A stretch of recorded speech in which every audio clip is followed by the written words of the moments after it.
지금 노트북 사용하고 계신가요? 스마트폰으로 검색 중이신가요? 우리 생활 속 각종 기기들.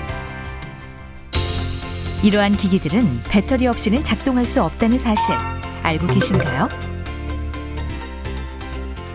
배터리는 전기를 담아서 다닐 수 있는 그릇이라고 보시면 됩니다. 그래서 우리가 돌아다니면서 쓸 수 있는 전기는 가능하게 해주는 게 2차 전지고요. 그래서 우리 생활과 굉장히 밀접하게 연결되어 있고 많이 변화를 시키고 있다고 볼 수가 있습니다. 배터리 시장은 2025년이면 반도체 시장을 추월할 것으로 전망되고 있는데요. 전기 에너지를 저장하고 필요할 때 쓸 수 있는 배터리 기술은 우리 생활 속 깊숙이 들어와 있습니다. 일상을 바꾸고 있는 배터리 기술을 만나볼까요?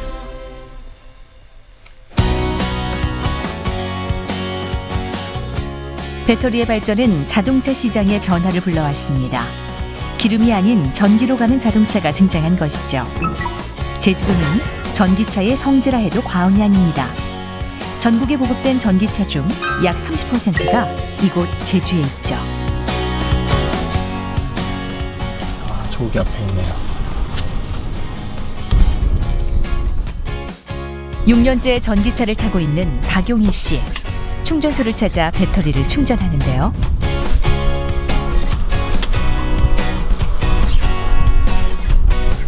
보통 한 20분에서 25분 정도 소요가 된다고 생각하시면 됩니다. 근데 요즘에는 충전기 용량이 지금 보시는 것 같으면 50kW급인데요. 점점 이제 고효율로 점점 좋아져서 충전 시간이 점점 짧아지고 있는 중입니다. 용희 씨는 한 달 평균 전기차 요금으로 약 36,000원을 지출하고 있는데요. 유지비가 저렴하다는 것 외에 또 하나의 장점은 소음이 적다는 점입니다.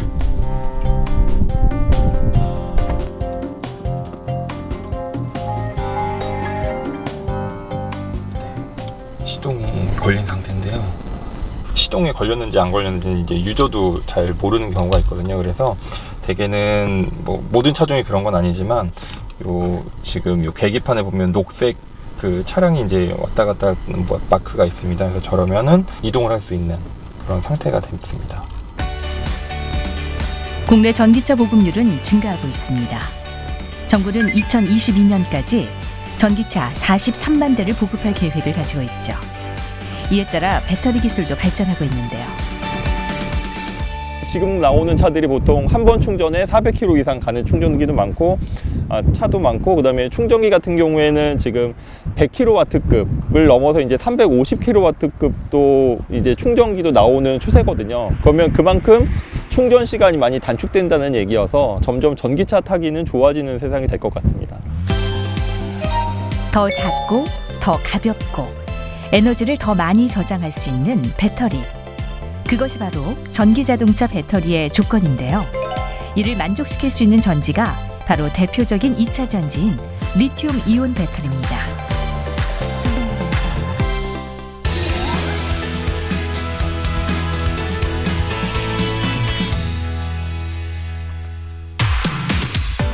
배터리는 건전지라고 불리는 1차 전지에서 시작됐습니다. 화학에너지를 전기에너지로 바꿔 사용하는 1차 전지는 수명이 다하면 버려야 하죠. 이런 1차 전지의 한계를 극복한 것이 바로 2차 전지. 한 번 쓰고 버리는 것이 아니라 계속 충전해서 사용할 수 있는 배터리입니다. 리튬 이온 배터리는 전자기기에 가장 광범위하게 사용되고 있는 2차 전지 중에 하나죠. 그러니까 리튬 이온 전지를 사용을 하는 건데, 리튬이 알려진 금속 중에서는 가장 가벼운 원소입니다. 그래서 실제 리튬을 가지고 이제 그 탈삽입 반응이라고 하죠. 인터칼레이션 반응이 일어나게 되면 상대적으로 다른 원소들에 비해서 에너지 밀도가 높고 가볍고 뭐 그런 장점들이 있습니다. 그래서 다른 전지와 비교 시에는 현재로서는 현존하는 전지 기술 중에는 에너지 밀도가 가장 높은 전지이기 때문에 리튬 이온 전지를 사용을 하고 있는 겁니다. 하얀 석유라고도 불리는 리튬은 지구상에서 가장 가벼운 금속 중에 하나입니다. 리튬으로 만드는 배터리는 양극과 음극, 분리막과 전해질로 구성되어 있는데요. 양극에 모여있던 리튬 이온과 전자가 음극으로 이동하면서 전기 에너지가 발생하고 우리는 이 과정을 충전이라고 부릅니다. 이러한 리튬이온 배터리는 에너지 밀도가 높아 약 500회 정도 반복 사용할 수 있다는 장점이 있죠. 하지만 수명을 다한 리튬이온 배터리는 환경오염을 유발할 수도 있는데요. 실제로 국립환경과학원은 전기차의 폐배터리를 유독물질로 분류하고 있습니다. 더 큰 문제는 이를 재활용할 명확한 기준조차 없다는 것이죠. 전기차 배터리는 충전 능력이 초기 용량 대비 80% 이하로 감소되면 기능 저하로 인한 교체가 필요합니다.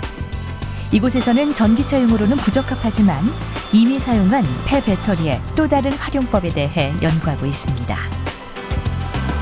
수명을 다한 배터리들을 검사를 했을 때는 이제 남은 잔존 가치라고 하는 것을 거의 80% 정도로 보고 있습니다. 한마디로 전기차로는 수명을 다했을지라도 다른 에너지 저장 장치나 UPS로 썼을 경우에는 80%의 가치가 있기 때문에 그러한 부분들을 재사용하고자 연구를 진행하고 있습니다. 전국에서 모인 전기차 폐배터리의 수명을 체크해 등급을 매기고 등급에 따라 재사용 여부를 결정하게 되는데요. 작은 박스처럼 만들어서 가정에 두면은 거기 가정에 있는 그 전기를 머금고 있는 것들이 냉장고로도 헤어드라이기로도 사용이 되고요. 그런 것들을 비상용으로 언제든지 전원을 공급할 수 있는 UPS 등으로도 사용을 하고 있고요. 평범해 보이는 이 가로등은 전기 자동차에 사용됐던 배터리를 재활용한 가로등입니다. 전봇대나 전선을 연결하지 않고도 가로등에 불을 켤 수 있죠. 이 가로등, 독립형 가로등 같은 경우는 대사용 배터리를 사용해가지고 약 1.1kg 정도의 용량을 가지고 있고요. 그 제어를 통해 가지고 이 가로등을 동작시키게 되고, 이 제어 기능 중에 하나가 이 가로등에 들어가는 그 밝기라든지 그런 부분들을 조절할 수 있는 기능뿐만 아니라 이 배터리에 있는 전력을 그 효율적으로 사용할 수 있는 디밍 시스템까지 여기가 탑재가 되어 있어가지고. 독립형 가로등의 에너지원은 태양광인데요.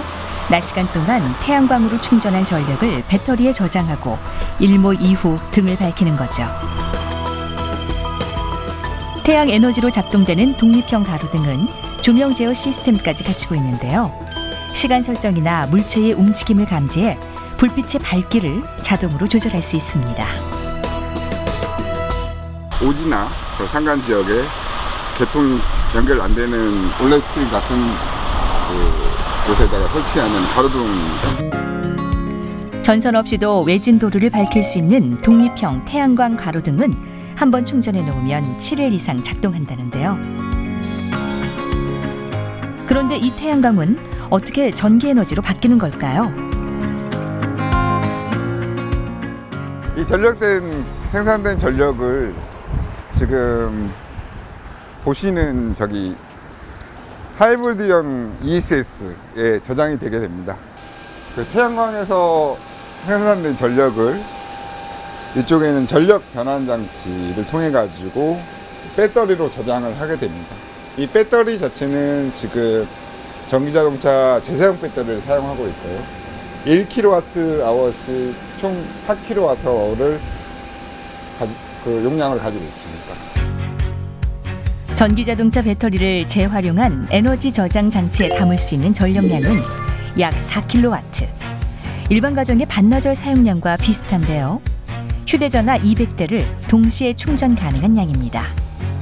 이 에너지 저장 장치의 핵심은 태양 에너지를 전기 에너지로 전환해서 저장하는 건데요.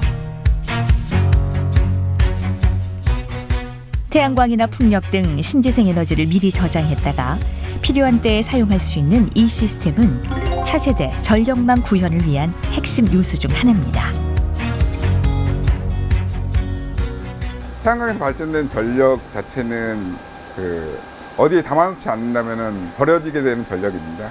이 전력을 버리지 않고 담아두고 자기가 필요할 때 쓸 수 있다는 큰 장점을 가지고 있습니다. 이런 배터리 기술의 발전은 2차 전지를 활용한 에너지 저장 기술뿐 아니라 현재 리튬이온 배터리를 대체할 차세대 전지 개발로 이어지고 있는데요.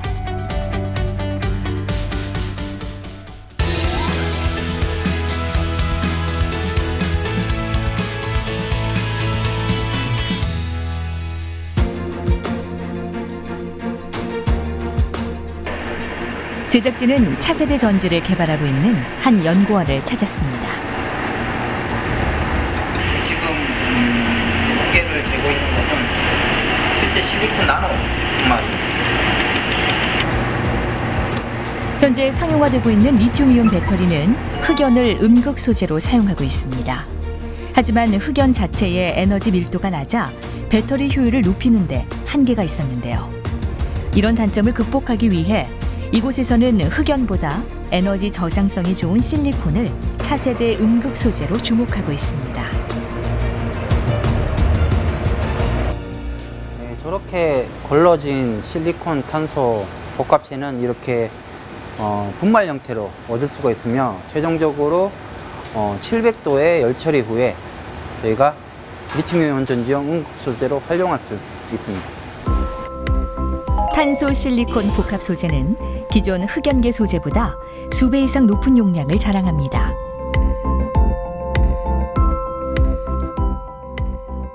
리튬이온 배터리의 음극은 배터리의 수명을 좌우하는데요. 탄소 실리콘 복합 소재는 500회 이상의 충전에도 안정적으로 용량이 유지되고 5분 이내에 80% 이상 급속 충전이 가능합니다. 흑연이라는 소재의 이론적인 용량이 한 300mAh 정도로 한정이 되어 있습니다. 그래서 용량을 아무리 증대시키더라도 음극에서의 용량에 한계가 있기 때문에 그 셀의 용량을 증대시키기 위해서는 음극에서도 용량이 증대가 필요하고 그러한 용량 증대의 니드에 맞춰서 실리콘이라는 소재가 탄생을 하게 됐는데 실리콘은 흑연이라는 음극 소재에 비해서 약 10배 이상의 용량을 뛰어난 거죠. 기존 2차 전지의 성능 향상 외에도 또 다른 과제는 존재합니다. 리튬은 지구 표면 매장량이 적은 희귀 금속으로 언젠가는 그 한계에 다다르게 될 텐데요. 때문에 리튬을 대체할 수 있는 새로운 소재 개발이 계속되고 있죠. 연구팀이 주목한 것은 소금입니다.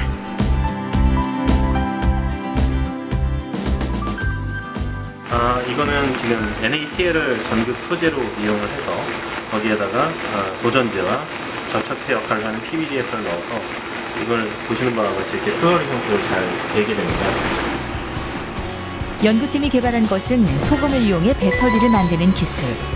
소금을 소재로 한 배터리의 개발을 위해선 나트륨 이온이 음극과 양극을 원활하게 이동할 수 있어야 하지만 소금은 이동이 어려운 결정 구조를 가지고 있어 그동안 2차 전지의 소재로 사용되지 못하고 있었는데요.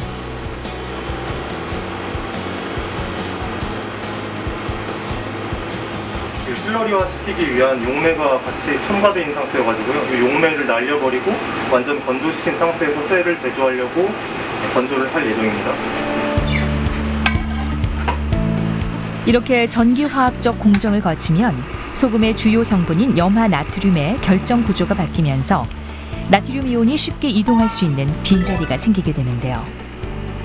이를 통해 비로소 소금을 2차 전지의 전극 소재로 활용할 수 있게 됩니다. 나트륨 이온 배터리의 가장 큰 장점은 바다로부터 소금을 무한정 채취할 수 있다는 점인데요. 연구팀이 나트륨으로 만든 전지에 전기를 연결하자 불이 켜집니다. 싼 원소를 이용해서 경제성이 더 좋은 그런 전지를 만든다 할 때 이제 저희가 나트륨이온 전지를 시도를 하게 됩니다. 나트륨이온 전지의 장점을 또 하나 말씀드리면은 구조가, 그러니까 내부 구조가 리튬이온 전지와 거의 동일합니다.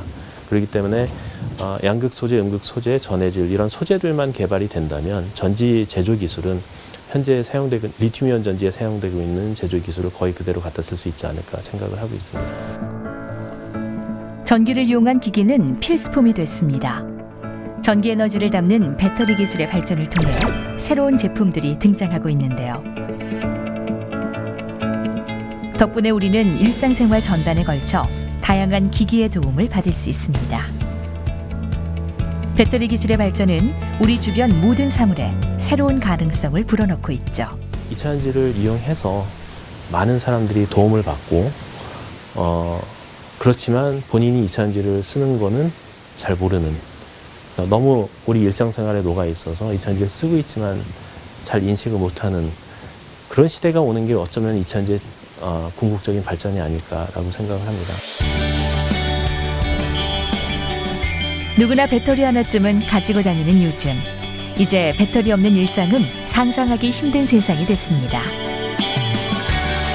가까운 미래에는 새로운 소재가 개발되고 성능은 더욱 발전하면서 배터리 기술이 점점 진화할 예정입니다.